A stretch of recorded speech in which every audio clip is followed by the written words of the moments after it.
गत वर्षों के भांति इस वर्ष भी विदुरकुटी इंटर कॉलेज में विदुर नीति भाषण प्रतियोगिता का शुभारंभ किया गया। विद्यालय को सुंदर तरीके से सजाया गया। गेट पर स्वागतम लिखा गया। वहीं विदुरकुटी इंटर कॉलेज के प्रांगण में मां सरस्वती के आगे दीप प्रज्वलित कर कार्यक्रम का शुभारंभ किया गया। कार्यक्रम में मुख्य अतिथि को माला पहनाकर उनका स्वागत किया। अतिथियों को माला पहनाने के बाद कार्यक्रम की वंदना से शुभारंभ किया गया।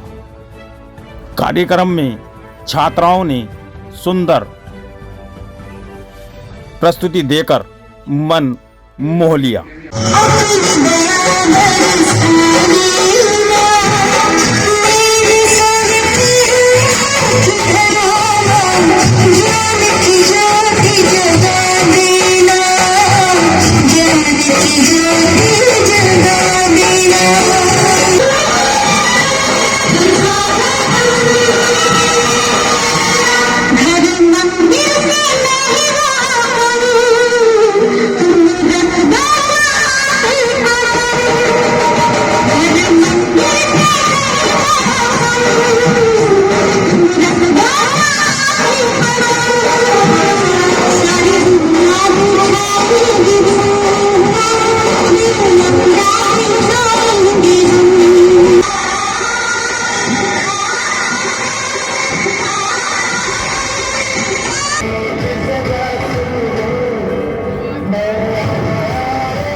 श्री कृष्ण भगवान गंगा के किनारे विदुर जी की कुटिया पर पधारे और यहाँ प्रेम से बकरे का साग खाया था।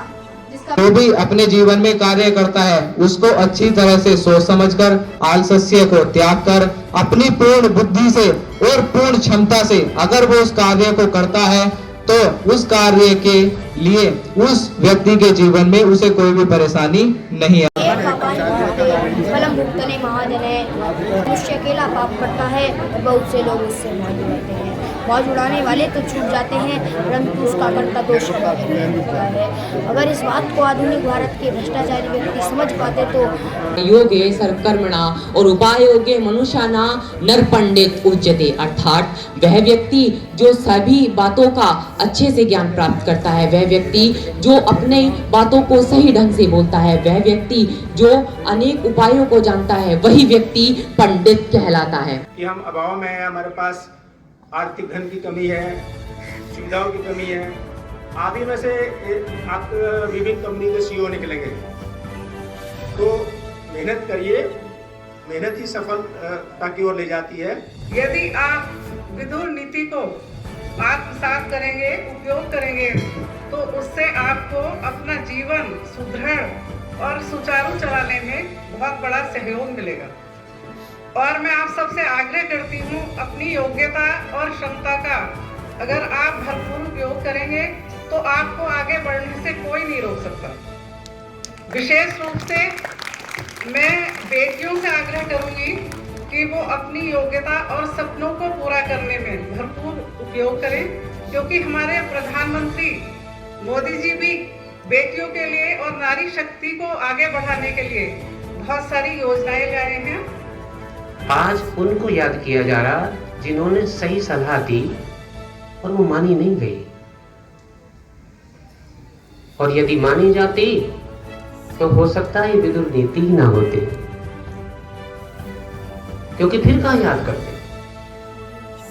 लेकिन उनकी कमियां उजागर होती हैं जिन्होंने नहीं मानी, और महात्मा विदुर को हम पल पल याद करते हैं।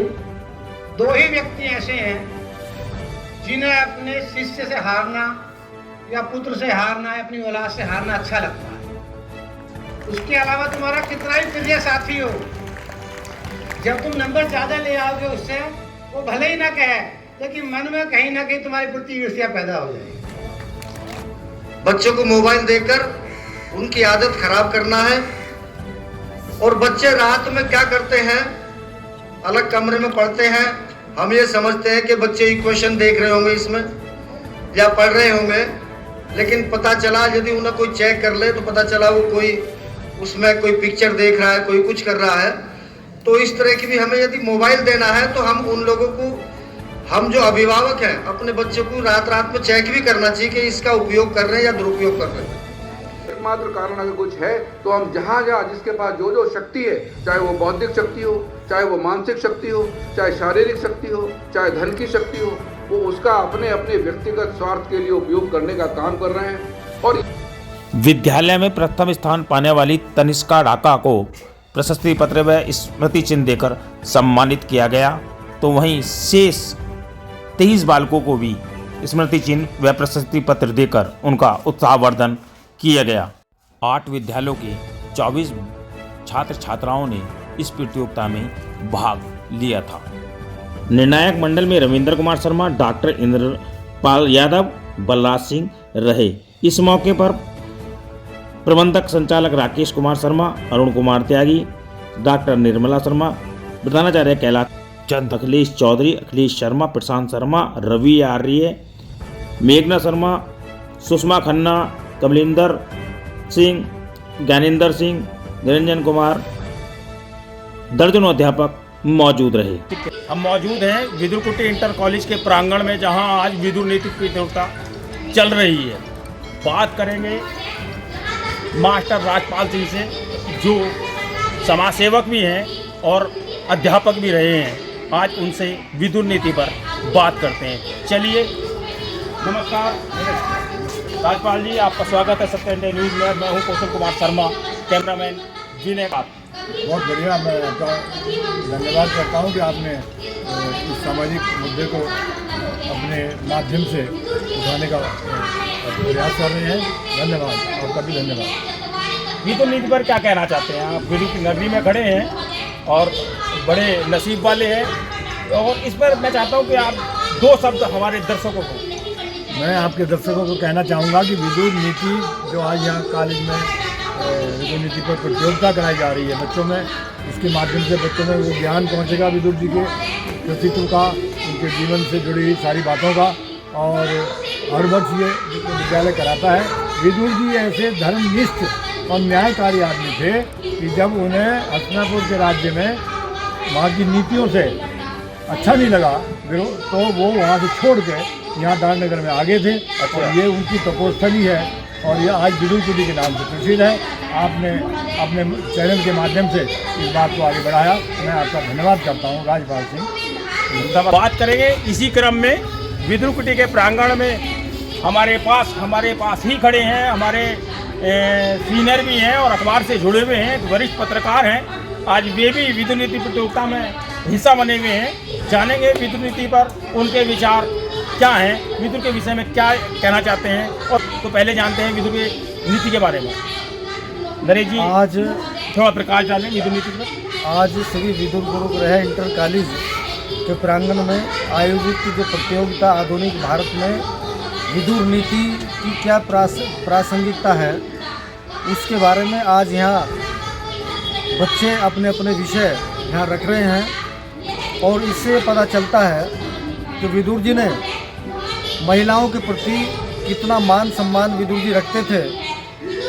क्योंकि महाभारत काल में जब युद्ध हुआ तो उस समय जो महिलाएं विधवा हो गई थी, उन्हीं की आसरा देने के लिए यहाँ दारानगर बसाया था।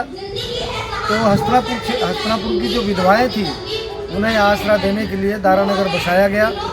और उसके बाद ये भी है कि हमें विदुर नीति से ये आभास होता है कि हमें अपने चरित्र की यत्नपूर्वक सुरक्षा करनी चाहिए। जो आज के दौर में मोबाइल का युग है, मोबाइल से अपनी सुरक्षा करने के लिए विदुर नीति को अपनाना पड़ेगा। और इसी क्योंकि इस बार माननीय मुख्यमंत्री जी का भी यहाँ दौरा हुआ है, उन्होंने भी इसे गोद लिया है और चाहा है कि विश्व पटल पर विदुर कुटी पर जो विदुर कुटी पर विदुर जी आए थे, उनकी नीति का विश्व पटल पर एक तरह से प्रख्यात होनी चाहिए। उनका विचार लोगों को अमल करना चाहिए। विश्व में जो अशांति फैली है जो अन्याय फैला है उसके खिलाफ हम यदि विदुर नीति का इस्तेमाल करके उसके खिलाफ हम अमल में लाते हैं तो निश्चित रूप से विदुर जो नीति है उसे अमल में लाना चाह रहे हैं। इसके लिए इनका बार बार धन्यवाद। जय भारत, जय हिंद। कोटि के प्रांगण में इस समय विदुर नीति प्रतियोगिता हो रही है।